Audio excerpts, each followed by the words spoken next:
Hi friends, welcome back to my YouTube channel. നമ്മൾ ഒരു അടിപൊളി വീഡിയോ ആയിട്ടുണ്ട്. ഇന്നൊരു ഫിഷ് കറി എങ്ങനെ വെക്കാമെന്നാണ്. ഫസ്റ്റ് ഇത് ഫുൾ ഞാൻ പറയുന്നത് സാമഗ്രികളൊക്കെ നമ്മുടെ സാധനങ്ങളും ഫിഷൊക്കെ നിങ്ങൾക്ക് ആവശ്യത്തിന് എടുത്താൽ മതി കേട്ടോ.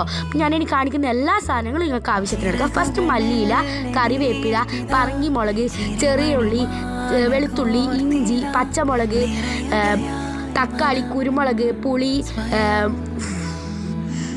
നല്ല വെളുത്തിക്ക് കഴുകിയെടുത്ത തിരണ്ടിയിലേക്ക് ഉപ്പ്, മുളക്, മഞ്ഞൾപ്പൊടി അതൊക്കെ ഇട്ട് നമ്മളൊന്ന് മിക്സാക്കി എടുക്കുക. അതിന് ശേഷം നമ്മൾ മുളക്, തക്കാളി, ഉള്ളിയൊക്കെ ഒന്ന് മുറിച്ചിട്ടതിന് ശേഷം നമ്മുടെ പുളി ജസ്റ്റ് ഒന്ന് വെള്ളത്തിലാക്കി അതിൻ്റെ വെള്ളം എടുത്ത് നമ്മുടെ തിരണ്ടിയിലേക്ക് ഒഴിച്ചു കൊടുക്കുക. അതിനുശേഷം നമ്മൾ നമ്മുടെ ഫ്ലെയിം ഓണാക്കിയിട്ട് അതിലേക്ക് ഈ ചട്ടി ഒന്ന് എടുത്ത് വെക്കുക.